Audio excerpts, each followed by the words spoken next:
ETF index mutual funds నేర్చుకుని stock మార్కెట్లో రాణించాలనుకుంటున్నారా? వెంటనే ఈ నెంబర్కి కాల్ చేయండి.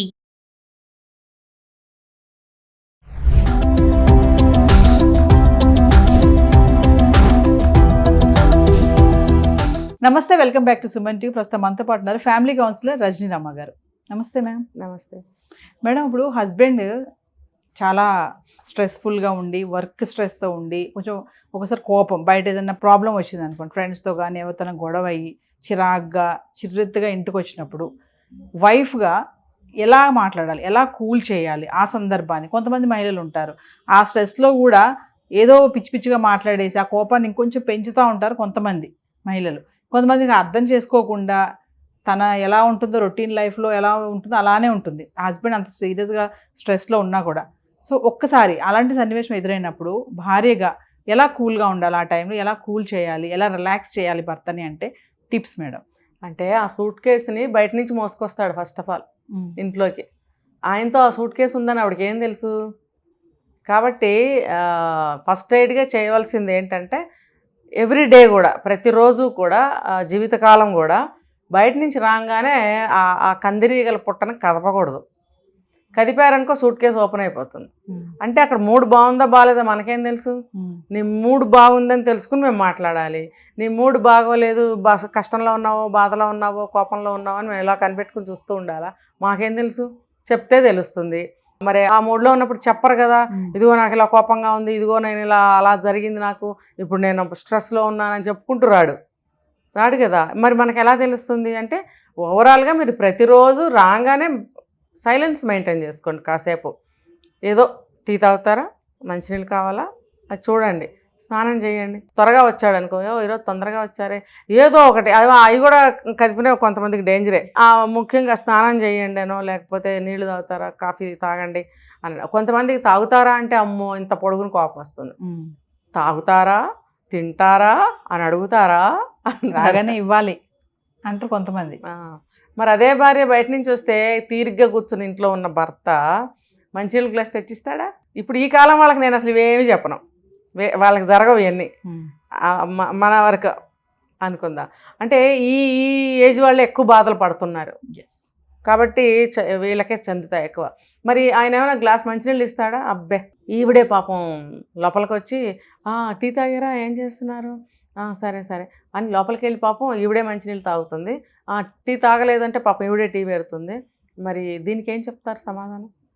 కాబట్టి అలా వచ్చిన ఏం చెప్పాలి, కందిరీగల పుట్ట, ఇంకా చెప్పాలంటే పెంట, దాని మీద రాయేయకండి. అది కదిపితే ఆ కందిరీగలు మన్నే కొడతాయి, పెంట మీద రాయేస్తే మన మీద చెందుతుంది. కాబట్టి ఇంటికి రాగానే భర్త దాంతో సమానంగా చూడండి. అంటే హీనభావం నేను చెప్పట్లా, అమ్మో ఏముందో దాని చుట్టూ మనకెందుకు, కాసేపు సైలెంట్గా ఉందా అనుకుంటే చాలా శ్రేయస్సు. మగవాళ్ళు మీరు కోపం తెచ్చుకోకండి. నిజానికి ఆడవాళ్ళు అలా ఉంటేనే మీకు వాళ్ళకి గొడవలు రావు.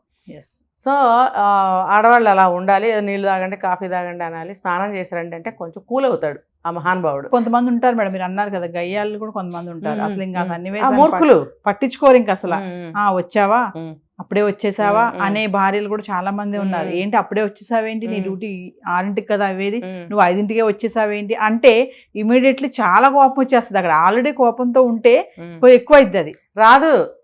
అబ్బే భలే వాళ్ళే మీరు. అప్పుడు పిల్లిలాగా వస్తాడు ఇంట్లోకి. సూట్ కేసు ఆవిడ దగ్గర ఉంది, గయ్యాలి కదా, ఆ సూట్ కేసు అనేది ఆవిడ దగ్గర ఉంది. కాబట్టి ఈయన కోపం ఉన్నా, తాపం ఉన్నా, ఆనందం ఉన్నా తల వంచుకుని నిదానంగా పిల్లిలాగా లోపలికి రావాలి. అమ్మో నేను ఇప్పుడు నాది అక్కడదంతా ఇక్కడ చూపిస్తే మళ్ళీ తిరిగి నా మీదకే పడతాయేమన్నా అని చెప్పి పిల్లిలాగా వస్తాడు. రివర్స్ అనమాట. అది ఎవరి కుటుంబానికి సంబంధించిన వాతావరణం వాళ్ళకే తెలుస్తుంది. అయితే జనరల్గా మీరు అడిగిన దానికి క్వశ్చన్ ఏంటంటే, అలా కోపంగా వచ్చినా మామూలుగా వచ్చినా మనం కనిపెట్టలేం. కాబట్టి రెగ్యులర్గా మనం చేయవలసిన పని అదే. దాన్ని లొంగి ఉండాలా అనే పద్ధతి కాదు. ఏం చెప్పాను ఇందాక, కందిరీగలు దాని మీద రాయేస్తే ఏమవుతుంది, కుట్టేస్తాయి ముందు మన్నే. అందుకని ఆ కందిరీగల పుట్ట భర్త అనేవాడు ఆఫీస్ నుంచి ఇంటికి రాగానే వచ్చిన ఆ కాసేపు కందిరీగల పుట్ట అనుకోండి, దాని మీద మనం రాయేయకూడదు. కాసేపు వదిలేయండి ప్రశాంతంగా. ఆయన కాఫీ తాగుతాడో, నీళ్ళు తాగుతాడో, స్నానం చేసి వస్తాడో, కాసేపు ఇలా కూర్చుంటాడో వదిలేయండి. ఏమైనా స్నాక్స్ ఉంటే పెట్టండి. లేదనుకోండి, తినే అలవాటు లేదనుకోండి, ఊరుకోండి, కాసేపు కదిలించకండి, పడుకోపోయారా కాసేపు నిద్ర వస్తుందా అలాంటి మాటలు మాట్లాడవచ్చు.